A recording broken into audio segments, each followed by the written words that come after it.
우선순위라는 개념이 등장합니다. 아까 수많은 문제점 중에서도 문제가 동일한 1대1 기준으로 보시면 안 되는 거예요. 도둑이 들었다. 당장 해결해야 될 문제가 생길 수 있습니다. 근데 경비 시스템 다 했는데 내부의 의사결정 체계가 잘못되어 있다.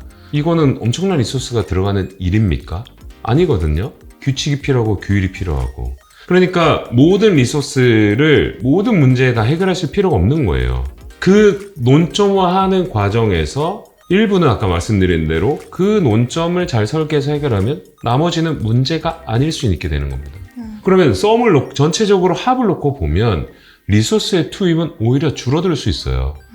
작은 회사일수록 이런 과정들이 더 필요한 겁니다. 큰 기업은 문제를 해결하기 위한 리소스가 많아 보이지만 그의 변화가 그만큼 느려요. 우리 같은 작은 조직들과 혹은 소규모 직전의 회사들은 문제에 대한 관찰을 먼저 올바르게 한 다음에 가지고 있는 리소스를 거기에다 투입을 해야죠. 1대1로 다 해결을 하려고 하니까 엄청 바쁜데 문제가 해결되지 않을 것 같은 효용감이 떨어지는 거예요. 그래서 경영자와 대표자들은 문제를 바라보는 관점과 설계가 이렇게 해서 중요한 겁니다. 왜냐하면 이렇게 하자라고 해야 직원들이 방향성을 움직일 거잖아요. 그럼 경영자의 시간이 우리가 실행하는 리소스를 효율적으로 만들 수 있습니다. 저는 의도를 가지고 생각과 질문을 많이 하려고 하고요. 지금의 빠른 정답과 빠른 해결책이 필요한 지점에서 오히려 반대의 생각을 말씀드리고 싶습니다. 내 생각, 일어나는 일들에 대한 나만의 철학, 관점, 내가 일을 하는 데 있어서 발생하는 문제들이 제대로 된 설계가 된 문제인지 의심해 본 적 있으신가요? 생각보다 우리는 문제를 빨리 해결하기 위해서 노력하는 시간보다 문제 자체를 더 들여다봐야 하는 시간이 더 필요한 시대가 됐습니다. 올바른 방법과 올바른 관점, 그것이 내 생각과 내 의견을 담아내는 리더의 덕목이기 때문이죠. 조직을 운영하시고 개인 브랜드를 서비스하시는 분들에게 있어서 많은 문제점들이 산재해 있고 빨리 해결해야 된다는 것들에 부담을 가지고 있으신 분들이라면 제 컨텐츠를 통해서 질문을 바라보는 생각의 힘과 그 질문을 검증하는 실행의 방법들에 대해서 조금 다른 방식으로 이야기를 전해드릴 수 있을 것 같습니다. 익숙한 방법보다 나만의 방법, 나만의 생각이 필요하시는 분들에게 이 컨텐츠를 꼭 보시라고 추천드리고 싶습니다. 안녕하세요. 저는 뉴트리그램이라는 회사를 운영하고 있는 이지우이고요. 저희가 주력으로 하고 있는 것은 빵생빵사 우리의 이야기라는 빵모닝 커뮤니티를 운영하고 있고, 이분들이 빵을 즐기면서 함께 관리하실 수 있도록 단백질을 챙기거나 아니면 혈당 관리하실 수 있는 제품들을 개발하고 유통하는 일을 하고 있습니다. 반갑습니다. 반갑습니다. 양수석입니다. 제 소개를 어떻게 해야 할까 고민을 좀 했는데요. 제가 해왔던 일들을 자연스럽게 소개를 시켜드리는 게 좋을 것 같아서 이렇게 좀 정리를 해봤습니다. 그동안 제가 쭉 일을 해오면서 제가 공통점을 하나 발견을 했어요. 우선 저는 처음에 지역에 없던 극장을 오픈을 했고요. 그리고 세상에 없던 스몰 브랜드를 위한 편집숍을 런칭을 했습니다. 또 그러다 보니까 많은 사람들의 열정과 노력이 담긴 영화도 개봉을 하게 됐어요. 대기업에서는 또 시장 내에 또 다른 색을 드러내는 이커머스 플랫폼의 런칭도 경험을 했습니다. 이런 일련의 과정들을 보면서 이런 문장이 좀 떠올랐어요. 늘 어딘가에 새로운 문을 열어야만 했습니다. 선두 기업의 선발주자가 있었고 영화관의 경우는 늘 제가 메가박스에서 일을 했는데 그 지역에 늘 CGV가 있는 거예요. 그러니까 메가박스는 후발주자로서의 새로운 극장들을 오픈을 했었어야만 했습니다. 구체적인 회사를 좀 짚어드리면 첫 직장을 메가박스를 시작으로 29cm를 런칭을 하고 영화를 개봉하고 EQL 런칭, LF에서는 라이브 커머스를 좀 다르게 보여주는 방식, 지금은 이터널 그룹의 패션 회사에서 크리에이티브 디렉터로 일을 하고 있습니다.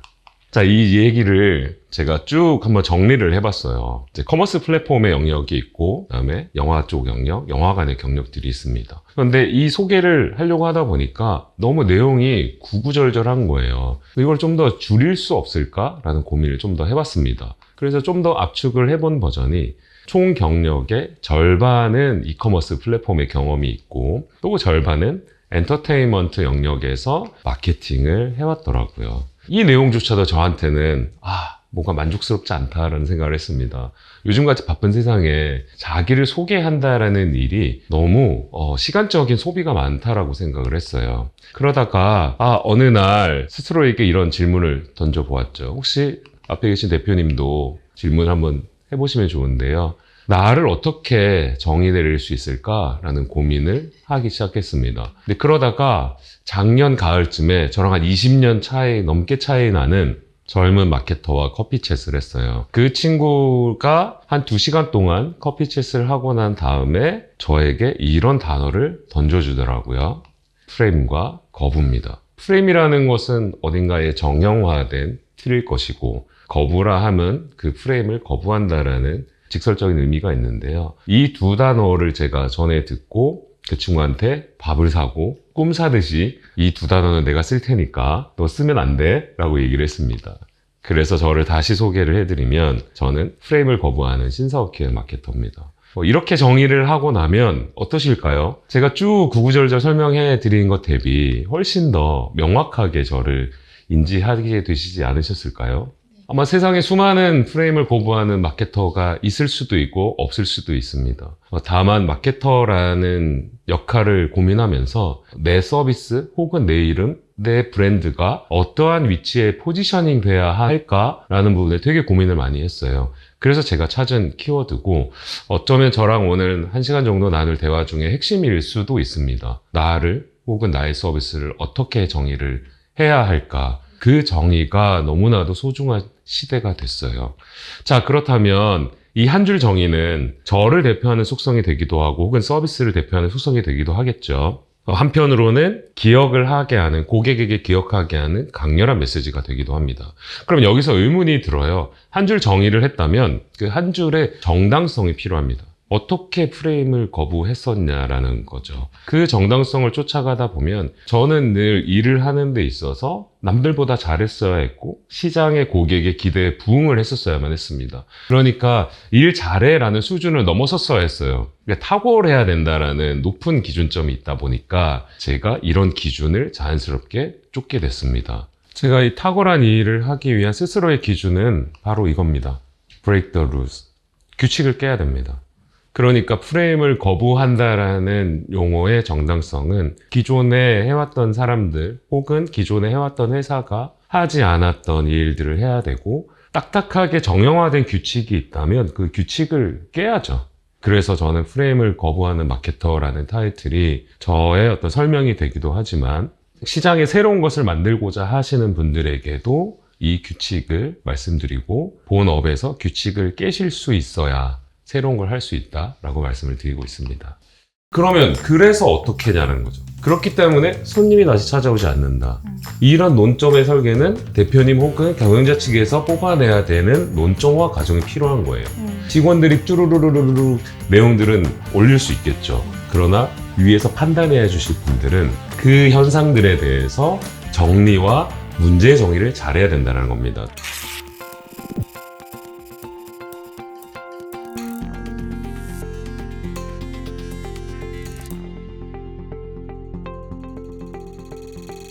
조금씩 들어가 볼까요? 네. 첫 번째로는 문제의 정의와 논점 부분에 대한 타이틀을 얘기를 할 텐데요. 사실은 내용이 좀 어려운 단어가 아니야 라고 하지만 아주 쉽게 좀 설명을 드려보겠습니다. 크고 작은 문제들을 어떻게 바라보시는지, 대표님 어려운 숙제는 아니고요. 한번 퀴즈 한번 내볼까요? 네. 이거 뭘로 보이세요? 직각삼각형으로 보입니다. 구체적인 설명 감사합니다. 그러면 몇 가지 답을 좀 드려볼게요. 숫자들. A라는 영역이 존재하겠죠. 그리고 H도 존재합니다. A라는 값과 H 값이 주어졌을 때, 자, 이런 질문을 드려요. 삼각형의 면적을 구하시오. 대표님 어떻게 하시겠어요? 대표님의 머릿속을 제가 좀 보면 공식이 뭐였지? 네. 초등학교 3, 4학년 때 배웁니다. 네. 네. 그러면 자연스럽게 30. 어떤 값이 나오죠? 30. 네, 30이 나오죠. 공식대로 풀었으니까요. 왜냐면 A라는 걸 우리가 좀 더 구체적으로 말하면 빗변, H는 높이, 30. 근데 요 밑에 영역이 좀 비어 있잖아요. 만약에 이 직각삼각형에 제가 이렇게 선을 그어봅니다. 뭐가 좀 달라졌을까요? 대표님? 제가 원을 이렇게 그렸어요. 6이 원의 반지름처럼 보인다? 네, 반지름이 되죠. 네. 그러면 H는 6이 맞나요? 오, 5가 되는군요. 왜 이렇게 생각을 하시게 됐을까요? 어머. 네. 제가 하고 싶은 말이 이런 겁니다. 문제를 바라보기보다 정답을 먼저 찾으신 거 아니에요? 오. 그러니까 공식이 필요하고 네. 문제가 생겼으니 빨리 해결해야 될 대상. 그러니까 이 해결을 하려면 어떻게 해야 하지? 공식을 찾겠죠. 자, 그렇다면 문제 자체가 잘못 설계됐을 수도 있다라는 거를 생각해 보셨을까요? 우리가 지금은 너무 속도전입니다. 그리고 정보가 너무 많아요. 그러면 내가 해결해야 될 문제들의 속성들이 제대로 정의된 문제인가를 의심하기 어려운 시대가 됐어요. 빨리 답을 찾아야 되니까요. 빨리 해결해야 되고, 빨리 해결하지 않으면 마치 큰일이 날 것 같은 위기감이 생기니까요. 단순해 보여지는 이 숫자 삼각형을 풀어내는 문제에서도 조금만 더 관찰을 했다라고 하면 H값이 잘못된 값이라는 것들을 쉽게 발견할 수 있습니다. 그냥 받아들이기 때문이죠. 어쩌면 오늘은 저희가 문제에 대해서 조금 더 들여다보려고 해요. 자, 문제라는 용어가 있고요. 단어가 있고, 한편으로 이런 단어를 좀 들어보셨을까요? 논점. 네, 들어봤습니다. 보통 논점은 어떨 때 좀 쓰시고 있으신가요? 사실 잘 쓰지는 않는 것 같고요. 그냥 논제 관점? 그쵸. 네. 문제들에 대해서 뭐 주로 저희가 회의를 할 때 많은 용어를 써요. 뭐 다른 말로 이제 쟁점이 뭐냐. 그리고 이제 한참 뭐 요즘에 뉴스거리들 보면, 그래서 저 기사의 논점은 뭐야? 이런 말들이 있죠. 그럼 조금 더 들어가 볼게요. 자, 문제와 논점에 대해서 좀 다르다라는 걸 좀 얘기를 해보려고 합니다. 자, 이런 일이 생기면 안 되겠지만, 대표님 회사에 도둑이 들었습니다. 어떻게 해결하시겠습니까? 도둑이 들었어요. 어떻게 해결하시겠어요? 어떤 것들이 없어졌는지 확인하고. 좋습니다. 네. 몇 가지를 좀 찾아봅시다. 회사에 도둑이 들었다라는 거는 팩트죠. 해결하려면은 회사 입장에서 볼 때는 크고 작은 문제가 발생을 한 겁니다. 아직까지는. 자, 그러면 이 현상은 논점이 아니고 현상이나 관찰 사실입니다.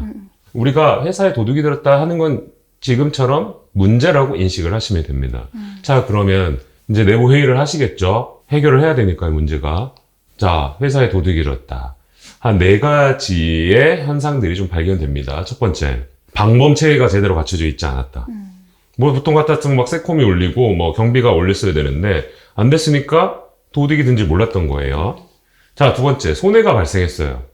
앞으로 또 이런 발생할 위험성이 있다라는 걸 발견하시게 된 겁니다. 세 번째, 보고 체제가 제대로 갖춰져 있지 않았어요. 그날 뭐 야간 보는 직원이 있었는데 대표님이 너무 무서워서 혼날까봐 다음날 얘기를 한 거예요. 이런. 네, 맞아요, 이런. 도난이 있었다는 사실이 보도됐습니다. 기자가 어떻게 알게 됐어요? 회사의 이미지가 손상됐습니다. 자, 대표님, 무엇부터 해결해 보고 싶으신가요? 회사 이미지가 손상된 것부터. 네. 그럼 회사 이미지가 손상됐어요. 네. 그러면 그걸 어떻게 하시려고요? 그쵸? 네. 자, 그러면 4번을 좀 제쳐놓더라도. 네. 그럼 다른 건요? 어제 도둑이 들었는데 간부가 보고를 받은 것은 오늘이었다. 이 부분을 왜 이렇게 생각하셨을까요? 조직 문화에 문제가 있다고 생각이 들어서요. 맞습니다. 우선순위를 따져야 할 부분들이 존재하고요. 내가 지금 할 수 있는 것과 아닌 것의 분리가 필요합니다. 자, 예를 들어서 1번을 한번 볼까요? 방문체제가 제대로 갖춰지지 않았다. 알고 봤더니 잘 되어 있었어요. 도둑이 미리 끊었을 수도 있고. 그러면 이거는 우리가 굳이 해결해야 된다라기보다 도둑이 더 잘한 거죠. 2번, 손해가 발생했어. 앞으로 이런 일 발생할 위험이 있다라는 거죠. 이건 가능성입니다. 위험이 있을 수도 있고, 뭐 대표님 소중하게 하시는 것들은 다 내 집에 금고에 있다. 그럼 위험이 아닐 수도 있죠. 내가 적극적으로 노력을 해서 처리할 수 있는 일이 아니다라는 얘기입니다. 3번, 바로 처리해야 될 일이죠. 왜냐면 내일 만에 하나 그런 일이 생기면 안 되겠지만 내일도 도둑이 들었어.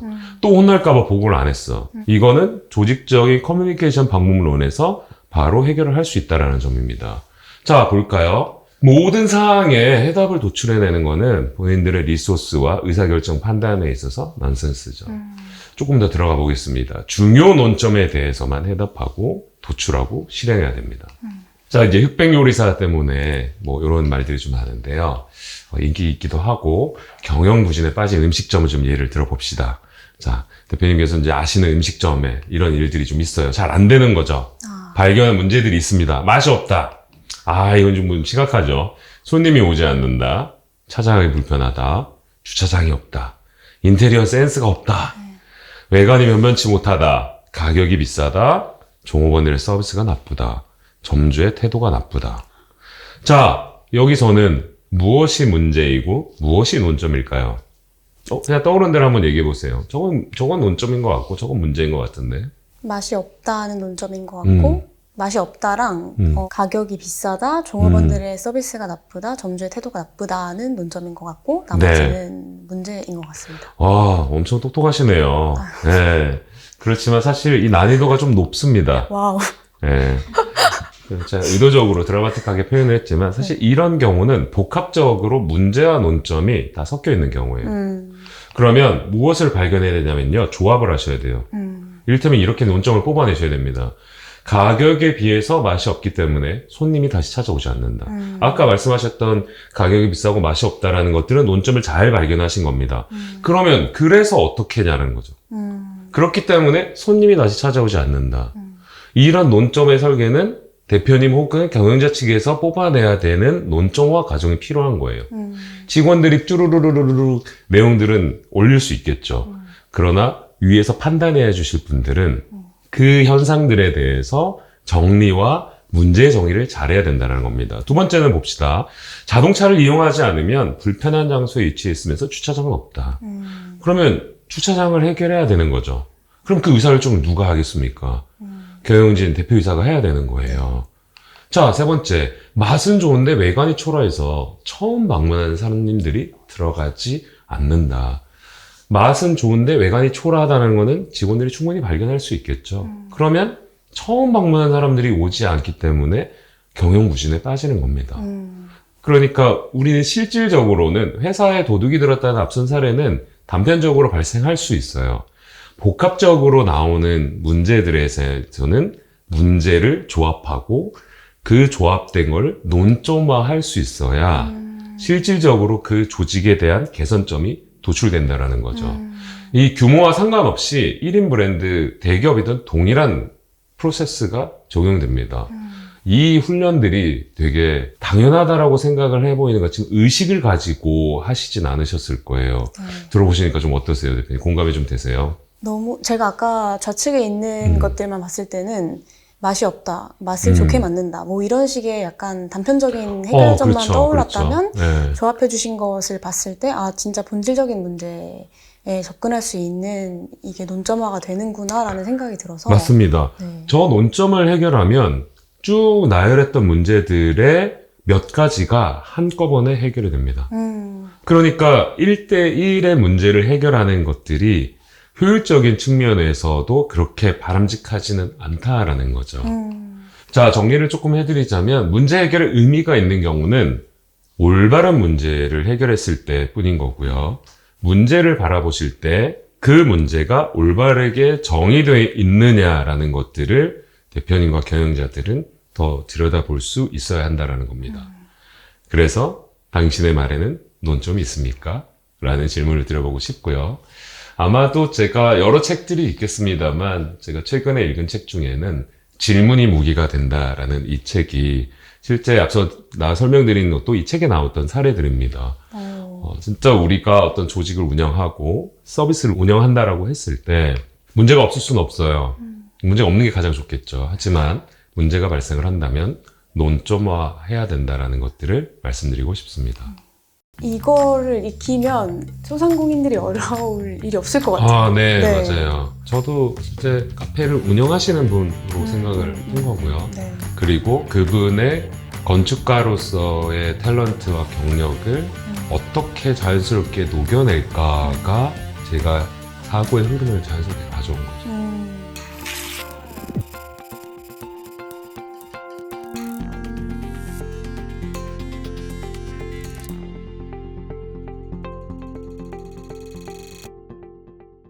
두 번째 섹션은 이제 관점의 발견인데요. 관점을 바꿔서 해결책을 찾는 방법에 대해서 잠깐 소개를 해드리고 합니다. 대표님 카페 자주 가시나요? 네. 저 지인분 중에 한 분이 성수동에서 카페를 운영하고 있으신데 저에게 이제 만나서 고민을 조금 털어놓으셨습니다. 우리 카페가 장사가 안 되는 건 아닌데 잘 되는데 뭔가 조금 더 고객들에게 잘 설명하고 싶다, 이 공간을. 그런 고민이 있으셔서 제가 계속 한 두세 번을 만나고 그 만난 자리에서 이 자료를 좀 설명드렸습니다. 오히려 조금 더 가까운 친밀한 친근한 사례가 되지 않을까라고 생각합니다. 카페 이름이 나중에 한번 찾아보세요. 더블 하이트라는 곳입니다. 실제 건축가이신 분이 이 카페를 설계를 하셨고 이 카페의 특징을 조금 잡아달라라고 말씀을 하셔서 제가 준비된 자료입니다. 앞서서 말씀드린 중 한 두세 번을 제가 만났다고 했잖아요. 사실 기억에 남는 게 별로 없었어요. 더블라이트라는 단어는 알았지만 그 카페가 왜 기억에 나지 않을까라고 생각을 해보게 됐고 꼼꼼히 좀 들여다봐야겠다라고 생각을 했습니다. 그래서 그 이후에 제가 따로 가보기도 했고 있을 때도 계속 가게 되면 저에게 이제 계속 편견이 생길 수 있으니까 고객 입장에서도 좀 가서 봤어요. 이제 그런 과정들을 좀 살펴보다가 제가 주로 마케팅의 컨셉을 잡을 때 이런 마인드 매핑을 씁니다. 더블라이트 카페를 가운데 두죠. 실제 그럼 대표님도 뭔가 고민의 거리가 있다. 혹은 아까 말씀드렸던 질문과 논점이 있다. 라고 하면 가운데 영역에 그 문장을 넣어 놓으시면 됩니다. 그러면 더블라이트 카페에 팩트들이 있을 거잖아요. 여기에는 이제 오피스 복합 건물이 있고 성수동 핫플레이스에 있고 컨셉 워딩 키워드가 좀 필요한 거예요. 그리고 여기 2층에 갤러리가 하나 있습니다. 그러니까 갤러리 카페라는 좀 단어도 쓰고 싶은데 여기에 발생하는 것들이 되게 작은 공간이 하나 있어요. 근데 거기에 저는 1인 몰입 공간이라고 정의를 좀 내려봤고 그 공간을 인스타그램에 올려야겠다라는 생각에 단초를 잡아왔습니다. 더블라이트 카페가 그 성수에 조금 벗어나 있긴 한데 메인에서 이렇게 인입을 하다 보면 윈도우가 크게 있어요. 그 윈도우에 뭔가 파사드 디자인이 좀 필요하겠다 이런 생각을 해봤고 그다음에 테이블이 굳이 제가 표현을 했지만 에르메스 컬러입니다. 그러면 이제 이 테이블에 대한 컬러를 좀 활용을 해봐야겠다. 그리고 테이블에 올라오는 디저트까지 지금 하고 계시는 일에도 연관성이 있습니다만 디저트까지 들어와야겠다. 그리고 건축가 본인의 이야기가 있으니까 스토리를 좀 붙여야겠다라는 생각을 해봤습니다. 이러한 요소들을 아까 설명드린 대로 하나씩 중요한 혹은 주요한 포인트들을 다시 그룹핑을 해보는 겁니다. 그러면 내가 마인드 매핑이라는 방식을 써서 도출되는 키워드들을 하나씩 어디에 힘을 더 쏟을 것인가 라는 거를 발견하게 되는 과정이라고 보시면 됩니다. 나중에 실제 실습할 때도 설명을 드리겠습니다만 이런 내용들은 맞냐 안 맞냐를 따지면 안 돼요. 연결되는 단어들을 그냥 뿌려 놓으셔야 되고 그 단어들의 이음과 연결, 낯선 단어에 대한 부분들을 예민하게 보실 필요가 있습니다. 그런 요소들을 조금 살펴보자면 요렇게 다 연결을 지을 수 있는 거예요. 그럼 자, 건축가의 스토리, 디저트, 윈도우, 파사드가 하나씩 다 이어지는 구조가 되는 거죠. 자, 그러면 여기서 아까 말씀드린 중요도의 키워드들을 가져옵니다. 그럼 건축가의 스토리를 얘기해야 되니까 저는 이제 질문을 자연스럽게 드렸죠. 왜 층고가 높은 카페를 설계하셨을까요? 그러면 거기에 컨셉 워딩을 찾아낼 수 있는 힌트가 좀 있는 거고요. 갤러리 카페라고 했으니까 너무 큰 이야기를 할 필요 없이 1인이 몰입할 수 있는 공간으로 설계를 해서 가보고 싶다라는 요소, 그리고 성수동에 이런 데가 있었어? 발견의 재미를 줄 수 있어야 하고요. 윈도우 파사드에 대한 부분들은 더블라이트만이 가져오는 이제 새로운 비주얼. 이거는 카페에 직접 인지화하지 않더라도 지나가는 사람들이 저 공간에는 커피를 마시는 공간이다라는 메시지를 줄 수 있어야 합니다. 아울러 들어온 고객들한테는 새로운 디저트에 대한 컨셉이 좀 필요해 보입니다. 앞서 말씀드린 대로 건축가의 스토리와 컨셉 워딩 키워드는 고객의 인지도를 높이는 일이고요. 1인 몰입 공간은 호기심을 불러일으킬 수 있는 속성들입니다. 그리고 디저트의 개발은 차별화 요소죠. 되게 우리가 마케팅적인 용어를 봤을 때는 그 단어들이 되게 낯설고 어려울 거라 생각했지만 이렇게 풀었으면 사실 그렇게 어려운 단어들은 아닙니다. 이러한 항목들을 가지고 뒤에서 어떻게 풀어내는지 조금 더 보시죠. 정리를 좀 해보면 컨셉트를 조금 더 다듬어야겠지만 성수동의 더블라이트 카페고, 컨텐츠는 1층에 테이블의 컬러와 메뉴, 그리고 2층에 한 사람을 몰입하는 공간, 디저트는 건축가의 스토리가 반영된 디저트와 레이아웃이 필요하고, 윈도우 파사드에는 커뮤니케이션 메시지, 그리고 8층 공간에는 그 건축가 소장님이 소장한 책이 있는데 그 책에 대한 큐레이션을 해서 전체 건물의 메시지를 좀 잡아보자 라는 설계를 이렇게 앞서 도출된 거를 정리를 합니다.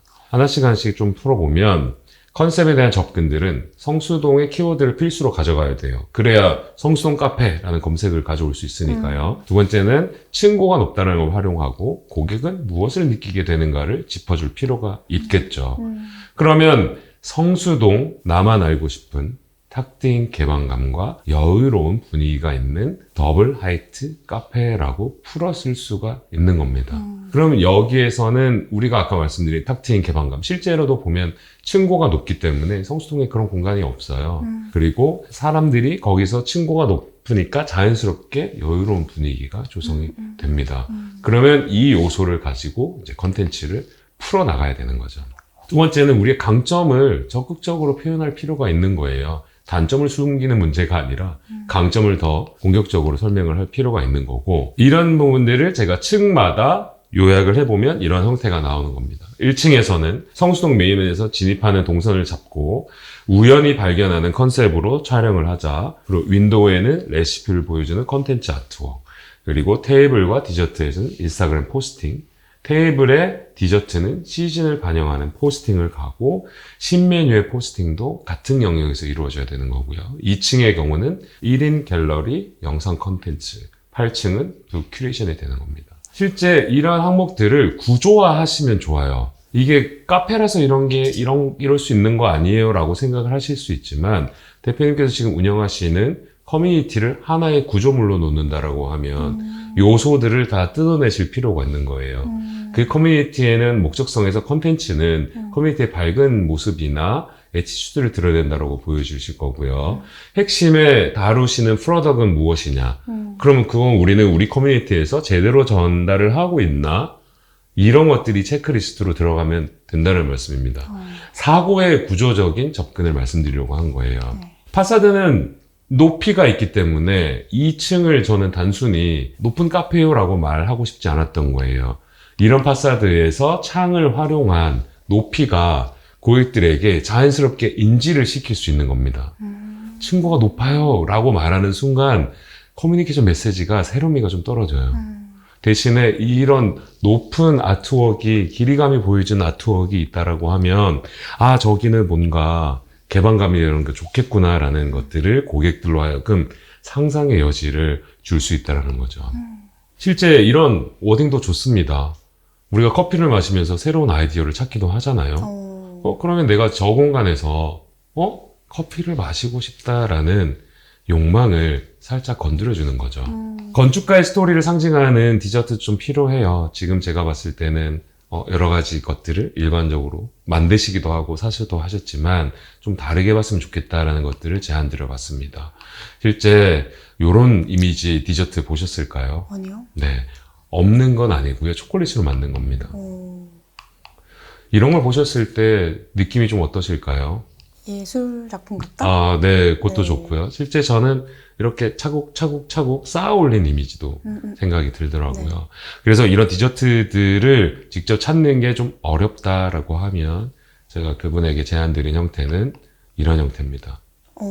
단순히 바구니에 담겨져 있는 것들을 주는 게 아니라 건축가가 설계한 디저트라는 것들이 그 맛과 평가를 떠나서 보여주고 스탁하는 구조에서도 전달이 될 수 있어야 된다는 거죠. 나중에 알면 아 그렇구나 라는 걸 알게 되는 속성이에요.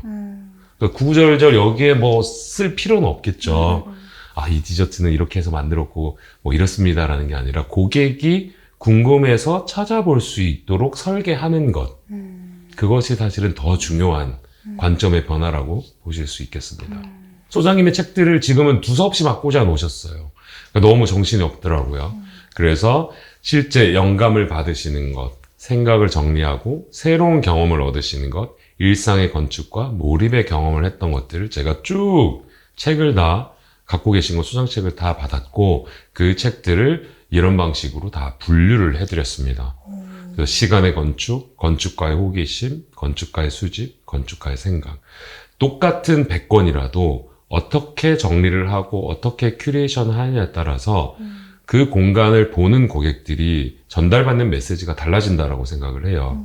실제 순서 없이 가나다 순으로 100권이 정리되어 있는 것과 영역별로 그 건축가분의 취향과 관심사 서적이 분류가 되어 있다는 방식은 메시지의 힘이 되게 강력해질 거라고 생각을 하고 있습니다.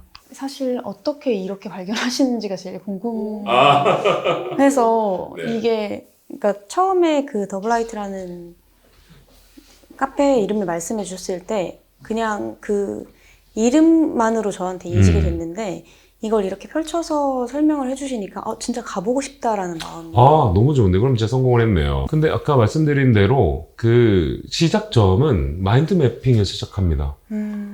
일단은 제가 갖고 있는 정보, 팩트들을 한 장에 다 뿌려 놓을 수 있어야 돼요.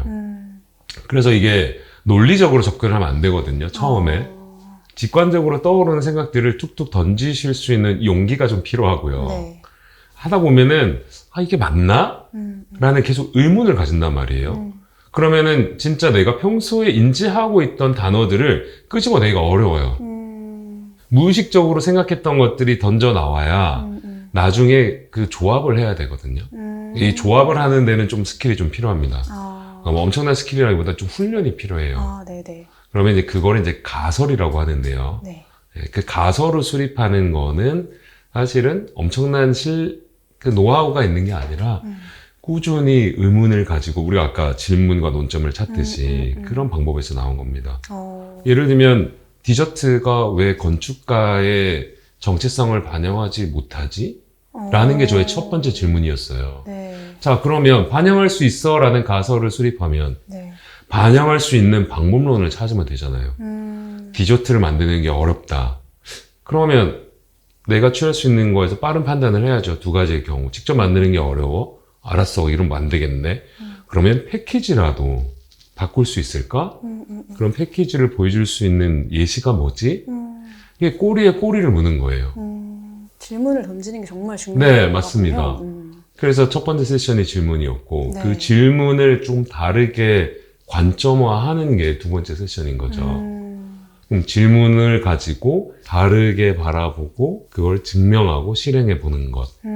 이 구조화가 필요합니다.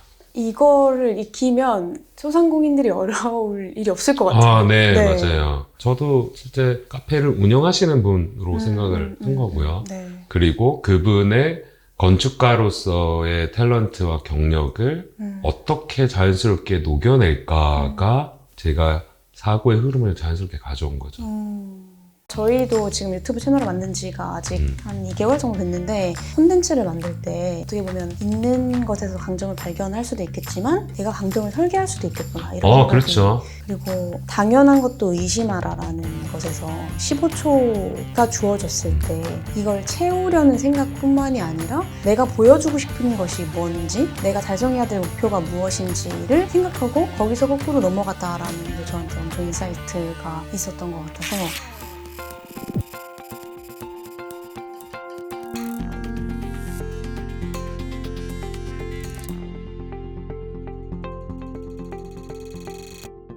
네, 세 번째 세션인데요. 질문으로 답을 찾아가는 경자의 역할인데 1, 2와 일맥상통하는 것 같습니다. 문제에 대한 의문점 그리고 해결을 하기 위한 방법론에 대해서 좀 설명을 드리려고 하고요. 제가 이전에 앞서 소개해드렸던 대로 영화 마케팅을 했잖아요. 영화 속에서도 프레임을 거부했던 사례들을 공개해드리겠습니다. 근데 앞서 말씀드린 제가 어딘가에 계속 세상의 문을 열어야 된다라고 했잖아요. 마침 이때 개봉할 때 그 바로 전주에 이 영화가 개봉을 했습니다. 아마 이 영화는 대표님께서 보셨을 수도 있어요. 네네네. 네, 보셨죠? 네. 훌륭한 경쟁 상대는 힘들지만 절실함을 갖게 합니다. 누가 보더라도 이 공작이라는 영화는 완성도도 높고 기대감이 높다 보니까 다음 주에 개봉해야 했던 목격자는 너무 부담이 큰 거예요. 심지어 목격자라는 영화가 개봉을 하는 거야? 라는 것도 알리기가 어려웠습니다. 그러니까 극장에 내가 여유가 있고 경제적 여건이 다 되면 다 볼 수 있겠지만 요즘 같으면 또 안 그렇잖아요. 그러니까 목격자의 마케팅은 절실함이 좀 필요했던 거죠. 그러면 계속 이제 어떻게 해야 하나, 어떻게, 왜, 어떻게 하라는 질문들이 저한테 계속 떠오르게 되는 거고요. 그러면서 당연한 것도 의심을 해봐야겠다라고 생각을 했습니다. 우리가 늘 익숙하게 해왔던 방식에서 다르게 하지 않으면 안 되겠다라고 생각을 했어요. 영화를 볼 때 우리가 선정할 때 가장 일반적으로 많이 보는 게 예고편이겠죠? 네. 예고편 한번 보실까요? 본 사람이 없답니다. 아파트 살인사건 발생. 저 아파트에 사는 사람들이 몇 명인데 본 사람이 하나도 없어. 살인을 목격한 순간 나는 아무것도 보기 없어요. 다음 게시되었다. 목격자 35인 대개봉. 이게 이제 목격자의 당시에 TV CF입니다. 대표님 혹시 몰입해서 보셨겠지만 네. 몇 초짜리 예고편이었을까요? 15초? 맞습니다. 정확합니다. TV CF는 15초짜리로 고정돼 있습니다. 자, 당시에 이제 그 TV 매체를 담당하는 대행사가 이노션이었습니다. 이노션 담당자로 빙의를 해주시고 네. 제가 전화를 걸어요. 담당자님 15초를 다 써야만 하나요? 네, 써야 합니다. 근데 정말 빙의를 잘하시네요. 와, 연기까지 맞습니다. 매체비는 같으니까 다 써야만 합니다. 그러면 제가 또 질문을 했죠. 15초를 채우면 되겠네요. 네. 와, 뭐 미리 보셨을까요? 나는 살인마다. 목격자. 몇 초짜리일까요? 5초? 네. 오. 나타나지 않았다. 아무것도 보기 없어요. 목격자 35인 대개봉. 이거는요. 이것도 5초? 누군가가 나를 봤다. 목격자. 이거는요. 이것도 5초?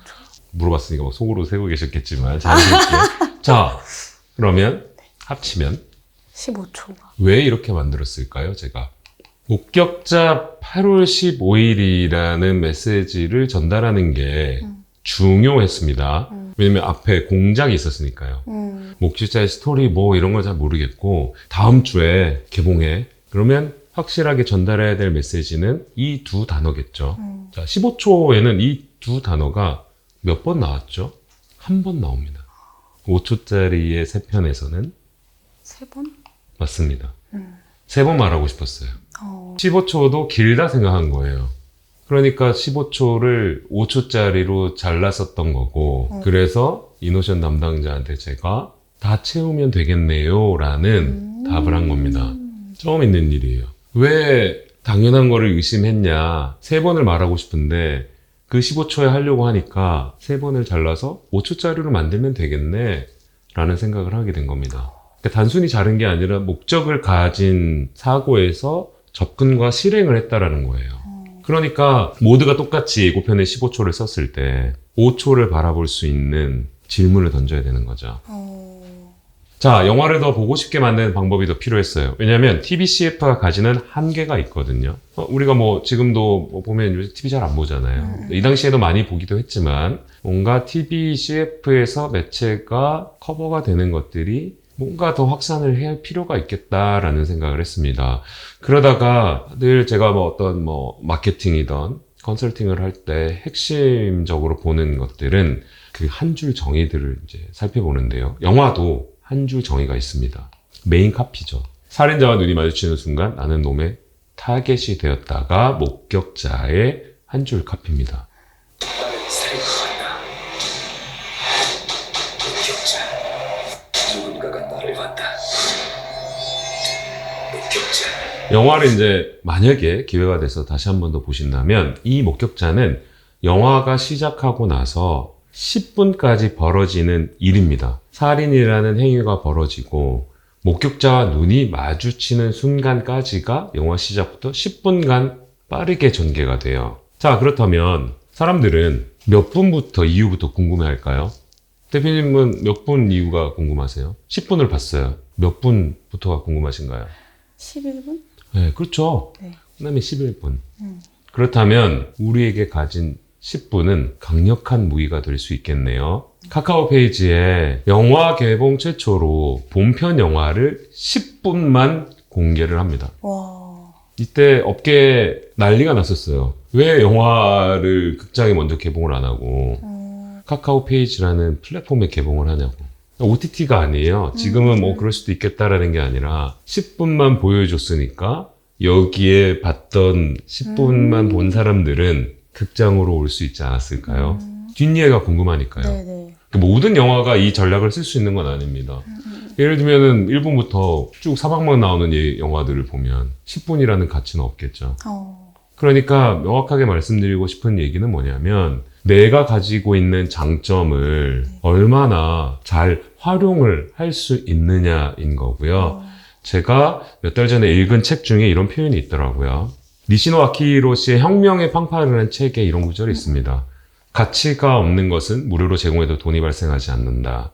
가치가 있는 것을 무료로 제공하기 때문에 팬이 생긴다. 혹시 대표님께서 지금 운영하시는 커뮤니티에 가치가 있다라고 생각하는 것들을 커뮤니티 회원들에게 잘 공개하고 있으신가요?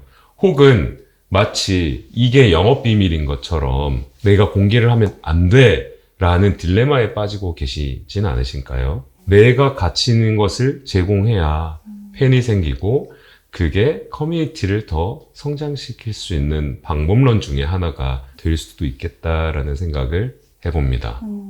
대표님 뭐 궁금하신 거 있으실까요? 들어보시면서 어떤 생각이 좀 드셨을까요? 아까 일단 단편적으로 그 영화 예고편을 공개하신 걸 보고 요즘에 숏폼에서 롱폼으로 약간 유입되는 전략이랑 엄청 뭔가 유사하고 맞습니다. 그렇게 활용할 수 네. 있겠구나 이런 생각이 들어서 네, 제가 시대를 엄청 앞서갔어요. 네, 그런 느낌이 들어서 네. 저희도 지금 유튜브 채널을 만든 지가 아직 한 2개월 정도 됐는데 콘텐츠를 만들 때 어떻게 보면 있는 것에서 강점을 발견할 수도 있겠지만 내가 강점을 설계할 수도 있겠구나 이런 생각이 그렇죠.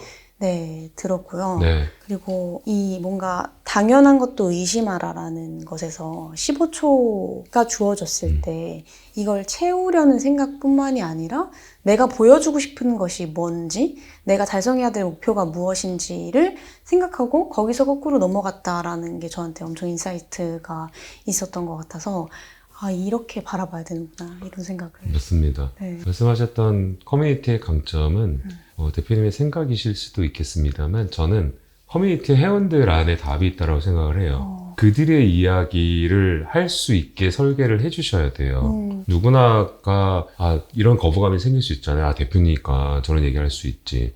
대표니까 뭐 저럴 수 있지. 그게 나쁘다라는 게 아닙니다. 네. 대표님이니까 저런 생각을 할 수 있겠구나라는 것들을 느끼게 하는 행위는 그 서비스를 이용하는 우리의 고객, 참여하는 사람들에서 입으로 나와야 진정성을 가질 수 있는 거예요. 저라면 그 커뮤니티에 사람들이 행복해하는 표정, 그리고 그 공간의 무드, 대체 왜 사람들이 여기서는 행복해하지? 궁금하게 만들 것 같아요. 그리고 그 모인 사람들의 어떤 우리가 쭉 해왔던 커뮤니티가 예를 들어서 뭐 석 달이 됐다. 그럼 하루에 1분씩의 기록을 모으면 30초짜리 콘텐츠가 나옵니다. 이 시간에 분절을 하실 필요도 있죠. 그러니까 이게 내가 말하고 싶은 것도 좋지만 네. 이 콘텐츠를 바라보는 사람들이 무엇을 느끼면 진짜 좋아할까? 라는 질문에 답을 찾으시면 더 좋아요. 보통은 내가 장점을 막 늘어놓고 싶거든요. 네네. 그러는 순간 되게 매력도가 떨어질 수 있는 가능성이 높은 거죠. 뭔가 우리 고객에 정말 중요한 만족을 네. 채워주면서 외부 고객이 아닌 사람들한테도 궁금하고 참여하고 싶게 만드는 맞습니다. 게 엄청 중요하다. 네, 그게 커뮤니티의 핵심이더라도 음. 저는 과감히 공개하실 필요도 있다고 생각해요. 자신감이잖아요. 네네. 뭐 우리가 경쟁자들 의식해서 하는 게 아니라 우리 자체가, 우리 커뮤니티가 프라이드를 가지고 즐거울 수 있는, 그게 되면 기록의 관점에서 접근하시면 더 좋습니다. 홍보가 아니라 우리가 이렇게 즐거운 순간을 담고 그 담은 걸 SNS 채널에 기록의 관점에서 이야기를 풀어가자. 그럼 기록이 되면, 축적이 되면 경쟁력이 됩니다. 그게 무서운 거예요. 반대로 얘기하면 그렇게 해야 힘이 생기는 세상이 됐다라는 거고요. 그렇게 하시면 되죠. 앞으로 열심히 해보겠습니다. 화이팅! 네. 근데 지금 이 경기가 어려워지고 있고 막 너무 치열해지고 있는 시점에 너무 필요한 이야기들, 네. 생각의 포인트들인 것 같아서. 너무 의식하지 마세요. 경쟁은 나중에는 안 치러질 것 같아요.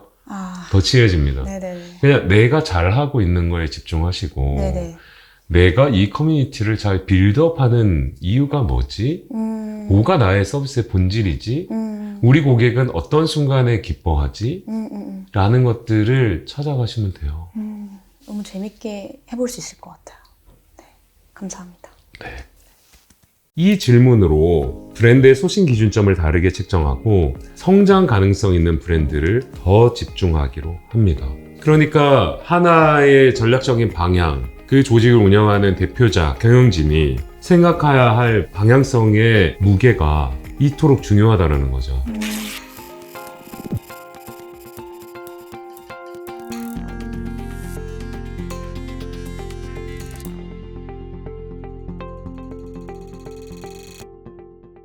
네, 어느덧 네 번째 세션이네요. 언더백 기업의 전략 구상법인데, 큰 조직에 있으면서 신사업 부서에 있다 보니까 회사의 규모는 사실 크게 상관은 없었어요.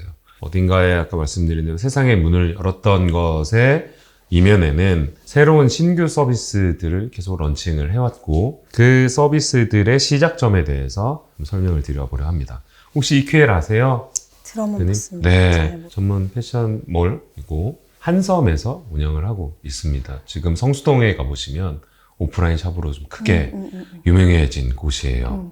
이 당시에 제가 신사업 부서로 첫 번째로 입사를 했고, 신규 플랫폼, 그러니까 29cm 같은 데를 좀 만들어주세요 라는 미션이 있었기 때문에 들어갔어요. 그러면 첫 번째 과정에서 크던 작던 규모와 상관없이 시장 조사를 해야 하잖아요. 대표님도 제 서비스를 런칭하실 때 시장 조사들을 해보셨을 거잖아요. 보통 어떻게 하세요? 저는 우리나라에서 아이템으로 1등하고 있는 업체와 해외에서 이제 유사 사례로 뭔가 투자를 받거나 아니면 나가고 있는 업체들을 좀 조사하는 편인 것 같습니다. 맞습니다. 입사 전 한섬에서도 시장 조사를 열심히 하고 계셨고 업계의 가장 큰 마켓을 보고 계셨어요. 어디였을까요? 패션 플랫폼 하면 가장 큰 무신사? 곳. 아, 맞습니다. 무신사는 잘 알고 계시군요.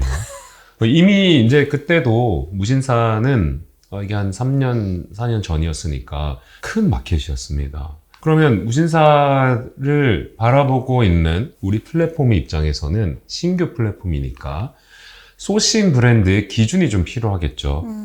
그 브랜드들을 플랫폼에 들어와야 사람들이 물건을 사고 플랫폼이 운영이 될 거라고 생각의 흐름을 보시면 됩니다.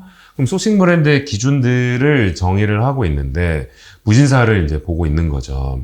그러면서 이런 차트가 있습니다. 무신사의 차트. 브랜드 차트라고 하면 좀 이해가 어려우실 수도 있지만 혹시 음악 들으실 때 멜론 가끔 들으세요? 네. 네, 그럼 멜론에서도 멜론 차트가 있잖아요. 네. 멜론 차트는 어떠한 기능을 하고 있을까요? 내가 멜론 차트를 본다. 그럼 보시는 이유는 뭐예요? 사람들이 뭘 좋아하는지 보고 싶어서. 그렇죠. 사람들이 가장 많이 듣는 곡이 뭘지, 요즘 뭐 인기곡이 뭐지? 무신사 브랜드 차트도 그런 기능을 합니다. 제가 잠깐 캡처를 해왔는데요. 최근 거를. 이렇게 무신사 브랜드 차트를 보면 1위부터 쭉쭉쭉쭉쭉쭉 나오는데 100위까지 노출됩니다. 이 순서는 어떤 기준일까요? 매출액? 그렇죠. 당연히 매출이겠죠. 가나다 순, 브랜드의 창업자들이 외모의 순 이런 게 아니겠죠. 자, 쓱 보셨겠지만, 보시고 나서 혹시 대표님이 직관적으로 어떤 질문이 좀 떠오르실까요? 자, 1등부터 100위까지 차트를 봤다. 자, 우리가 세션에 계속 반복하잖아요. 네. 생각하는 힘, 질문의 설계, 부담 갖지 마시고, 네. 이걸 보셨을 때 직관적으로 떠오르는 질문은 무엇입니까? 이 브랜드의 담당자라면 내 브랜드는 몇 위에 위치했을까를 궁금해 하겠죠. 만약에 저라면 거의 하루 단위로 업데이트를 할 것 같은데 가능하다 그러면 매출 집계가 되면 물론 기준들은 모르니까 알 수가 없습니다. 또 다른 질문들은 없으실까요? 100일은 누구일까? 그럼 102위는요? 103위는요? 104위는요? 궁금하네요. 네. 궁금하죠? 네. 그렇지만 궁금해하는 것에는 정답을 찾기보다 생각의 흐름이 필요합니다. 101번째 브랜드는, 저는 이렇게 질문 드려보고 싶어요. 101번째 브랜드는 좋은 브랜드가 아닌가요? 무슨 말이냐면, 신규 플랫폼이기 때문에 소싱해야 될 대상의 브랜드를 찾기 위해 1위부터 100위까지의 차트를 보고 있습니다. 현실적으로 오. 볼게요. 네. 1위부터 100위까지의 브랜드가 신규 플랫폼에 들어올까요? 아니요. 왜 안 들어오죠? 굳이? 그 굳이의 숨겨진 의미는 뭐죠? 어떤 결과가 예상되지 않기 때문에 안 들어오는 거죠? 좋은 매출을 낼 거다라는 결과가 맞습니다. 있어서. 신규 플랫폼인데 한섬이라고 아직 실체가 없는데 들어올까요? 안 들어오죠. 네. 우리가 대상으로 해야 할 브랜드는 상징적으로 말씀드리면 101위 브랜드부터입니다. 와. 가능성을 내포한 브랜드를 소싱을 해야 하지, 검증된 브랜드들을 소싱을 해서는 경쟁력이 없다라는 거죠. 좀 다르게 말하면 이 질문으로 브랜드의 소싱 기준점을 다르게 책정하고 성장 가능성 있는 브랜드를 더 집중하기로 합니다. 그러니까 하나의 전략적인 방향, 그 조직을 운영하는 대표자, 경영진이 생각해야 할 방향성의 무게가 이토록 중요하다는 거죠. 그러니까 어디에도 입점하지 않은 브랜드, 현실적으로는 어렵습니다만 그럼에도 우리가 찾아야만 하는 브랜드죠. 왜냐? 플랫폼의 성장을 함께 이끌어낼 수 있는 브랜드이기 때문입니다. 실질적으로 더뮤지엄 비지터라는 브랜드가 있어요. 성수동에서. 아주 유명하고 지금은 뭐 국내외 고객들이 많이 찾아가시는 곳이죠. 이런 브랜드들을 EQL에 처음 입점을 시키고 그 브랜드의 성장과 함께 EQL도 성장을 하게 된 거죠. 그래서 바라보는 현상들, 관점들에서 어떠한 전략적인 생각을 하느냐는 잘 설계된 질문으로부터 시작될 가능성이 높습니다. 그 규모의 크기와 상관이 없이요. 어떠세요? 와, 소름 돋아요. 진짜요? 진짜요, 네. 그리고 네. 하나 질문이 있는데 네. 성장 가능성을 어떻게 보셨는지가 좀 궁금해요. 성장 가능성은 그렇게 까다롭지 않습니다. 왜냐하면 그 브랜드의 진정성 있게 옷을 만드는지, 그리고 그들의 컨텐츠가 흥미로운지, 그리고 세 번째는 그걸 꾸준히 하는지, 일시적인 팬덤인지 아닌지를 바라봐야 되기 때문에 그래서 반대 입장에서 대표님께 말씀드리는 요소들은 퀄리티도 필요하지만 네. 꾸준함이 더 필요한 겁니다. 아, 뭐가 됐던. 네. 그럼 만약에 여기 오른쪽에 요 썸네일이 있다고 칩시다. 안 눌러보실까요? 눌러볼 것 같아요. 눌러보죠. 네. 일반적인 홈쇼핑을 예로 들어볼까요? 자, 오늘 준비한 후드티는 2가지 사이즈고요. 지금 사시면 30% 할인에 빨강, 노랑, 파랑까지 있습니다. 라는 방송을 보고 싶으실까요? 아니면 이런 흐름에서 보여지는 라이브가 보고 싶을까요? 브랜드를 말하는 방식에 있어서 다른 방법으로도 충분히 설명할 수 있다는 겁니다. 여기 팀원이랑 같이 왔어야 됐어요. 나중에 업데이트되는 콘텐츠를 보시면 네. 됩니다.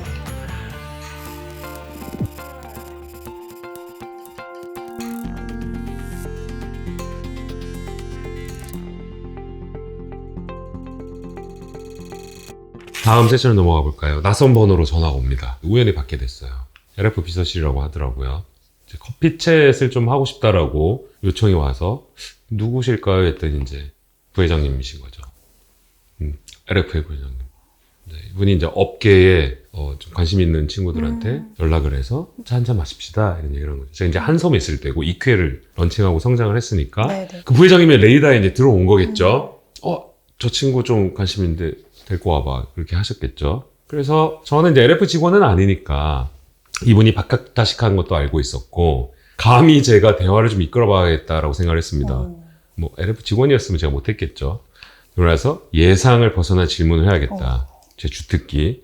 마침 부회장님이 관심 있었던 이 시대의 키워드는 라이브 커머스였습니다. 인플루언서. 자, 라이브 커머스는 엄밀히 따지면 두 단어의 조합이죠. 라이브라는 영역이 있고 커머스라는 영역이 있습니다.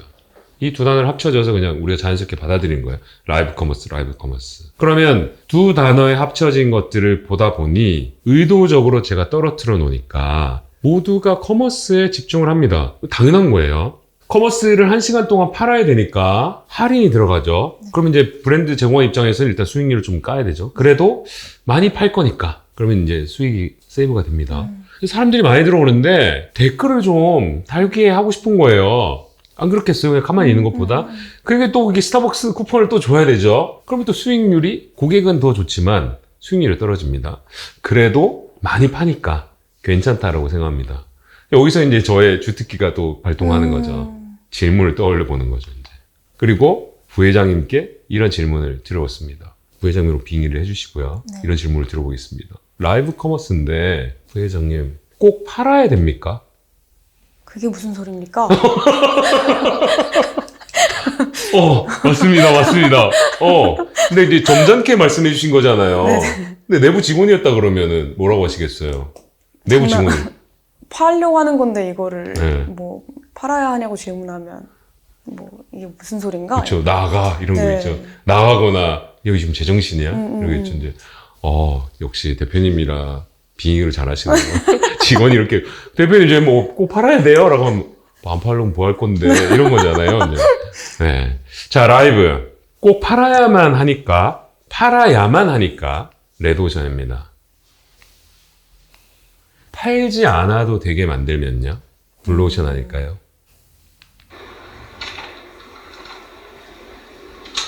윤종신 씨 좋아하세요? 네. 싫어하시면 이제 바로 끌려옵니다. 아, 윤종신 씨가 본인의 이제 휴식기 뉴욕에서 가서 곡 작업을 하면서 유튜브에 나오는 이제 영상입니다.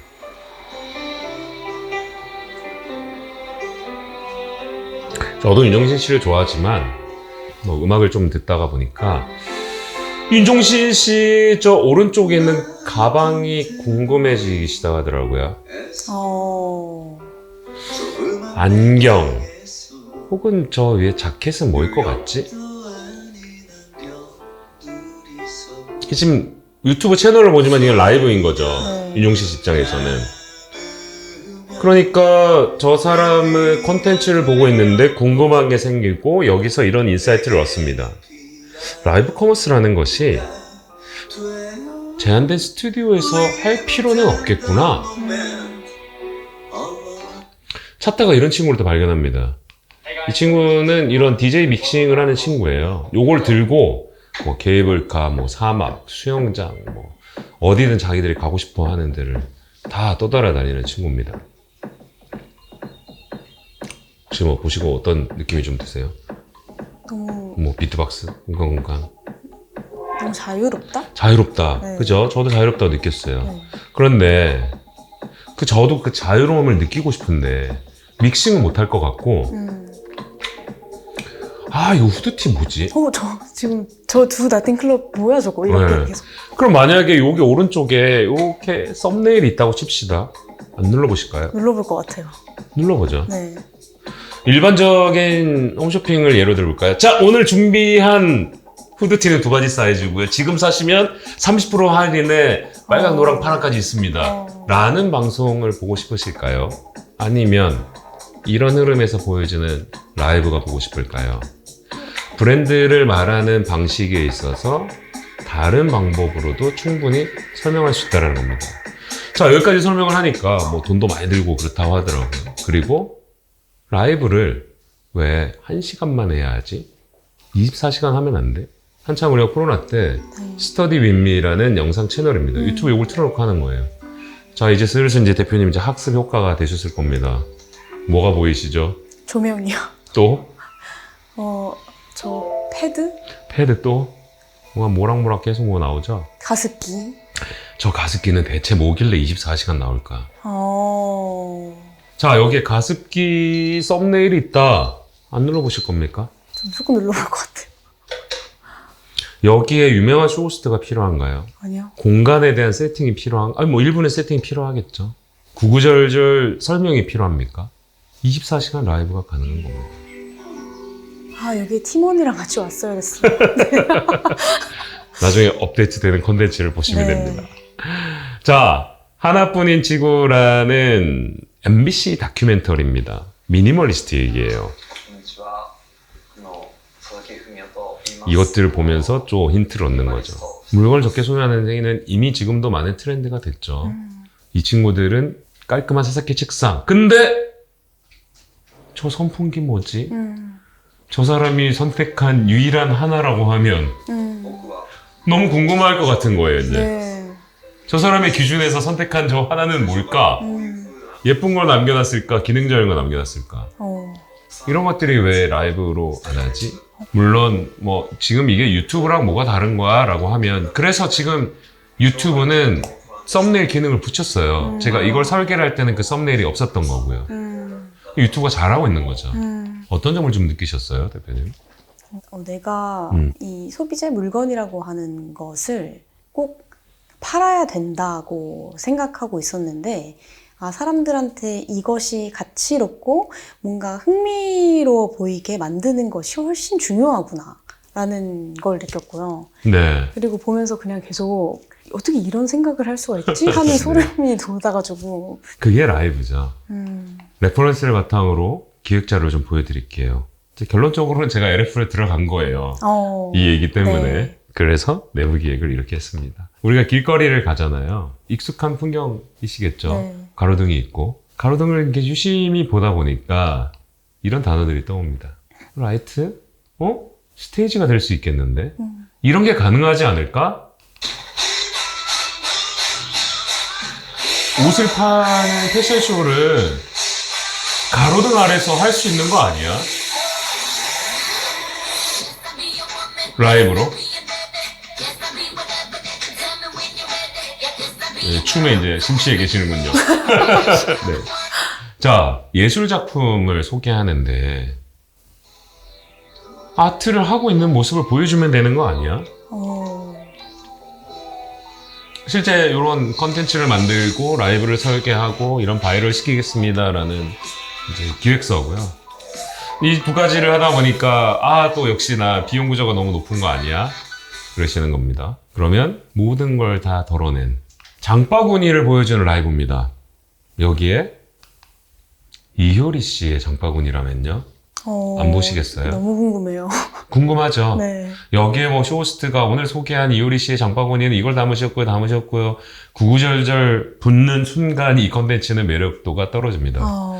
이효리 씨 섭외 비용이 비쌀 수 있겠죠. 그렇다면 내가 선망하는 인플루언서의 장바구니라면 훨씬 현실적으로 접근이 가능하겠죠. 와. 자, 대표님이 하시는 커뮤니티에 내가 담아놓은 빵들의 큐레이션을 네. 라이브로 보여줄 수 있다면 커뮤니티 회원들이 궁금해하지 않을까요? 너무 궁금할 것 같아요. 대표님의 장바구니 혹은 장바구니라는 표현을 쓰지 않아도 위시리스트, 제가 이번 주에 관심 있어 하는 가게들의 위치입니다 라는 것들을 보여주신다면 사람들은 어떻게 느낄까요? 궁금하고 가보고 싶다. 나도 저기 가봤어. 가보려고 했던 데야. 가보고 싶어져요. 라는 반응을 끌어낼 수 있겠죠. 왜 저는 처음에 꼭 팔아야만 합니까? 라고 질문했을까요? 어쩌면 이 대답을 하고 싶었을 수도 있습니다. 지금 팔지 않아도 공감을 하면 나중에 팔린다라는 거를 증명해보고 싶었습니다. 그러면 모두가 커머스만을 바라볼 때 라이브를 바라볼 수 있는 시도를 한다라고 하면 커머스는 나중에 따라온다. 왜 우리가 모두 다 팔려고만 하는지, 그리고 그 파는 방법에 있어서는 꼭 할인과 커피 쿠폰이 아니어도 해볼 만한, 시도해 볼 만한 가치는 있다라는 거를 말씀드리고 싶었어요. 혼자 하셔도 좋고 함께 하시는 분들과 상의를 하셔서 아이디어를 막 늘어놓으세요. 그 익숙한 낯설음이 내 커뮤니티에 경쟁력을 가질 수 있는 핵심 키워드가 되실 겁니다.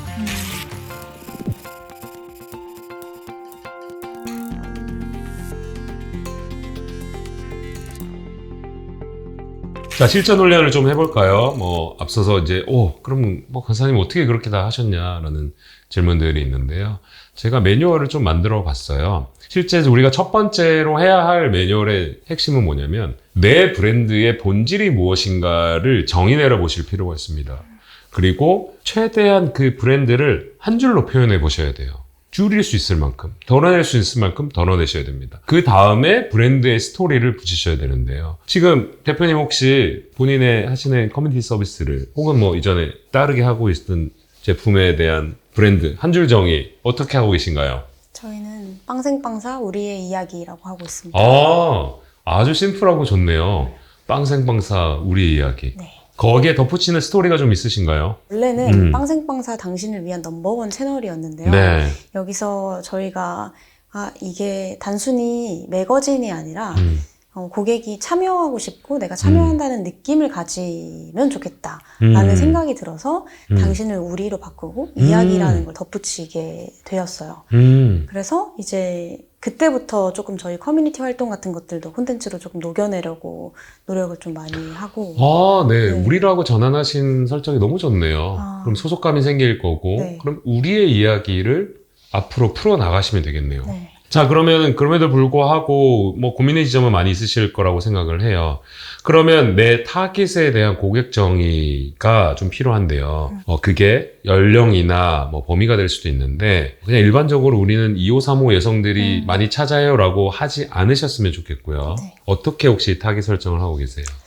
물론 2534를 붙이긴 하지만 저희는 이제 빵이라면 뭐 2-3시간 오픈런도 마다하지 않고 네, 좋습니다. 빵을 먹기 위해서 내가 뭐 건강이든 뭐 운동이든 뭐 좋아하는 빵을 먹기 위한 경제 활동이나 다양한 활동들을 이것 때문에 한다 하는 여성 고객들을 대상으로 하고 있어요. 조금 더 덧붙이자면 그 가치를 중요하게 느끼는 포인트를 좀 더 풀어주시면 좋습니다. 타깃에 대한 정의는 잘 하셨고 네. 그러면 그 타깃들이 우리 서비스에 왔을 때 얻게 되는 효용의 가치를 컨텐츠화 하셔야 되는 거예요. 그래서 단편적인 예로 아까 말씀드렸던 사람들이 즐거워하는 표정, 당신의 일상에 네. 가까이 있는 빵을 통해서 설레임과 행복한 순간을 맞이하신 적 있으신가요? 라는 것들을 질문이 아닌 과정과 결과로 보여주셔야 된다는 거예요. 그러면 그러고 싶어 하는 사람들에게 공감과 동기부여가 생기는 겁니다.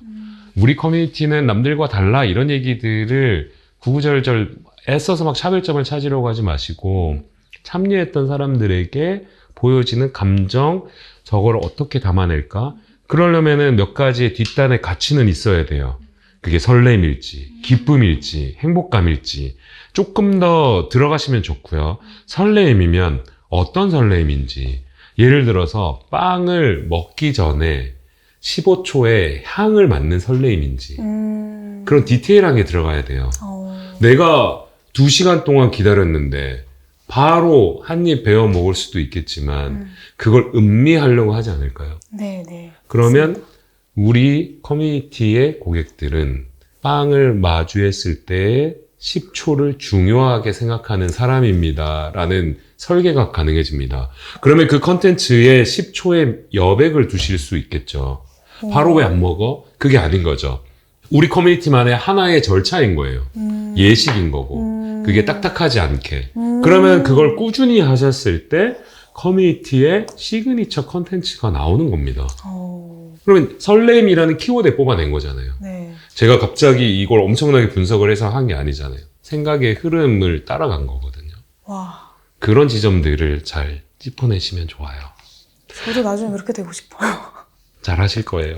그 방법 중에서 마인드 매핑을 이렇게 설계를 하실 수 있는 거고, 만약에 가운데에다가 우리 커뮤니티의 설렘을 어떻게 정의를 내려볼까?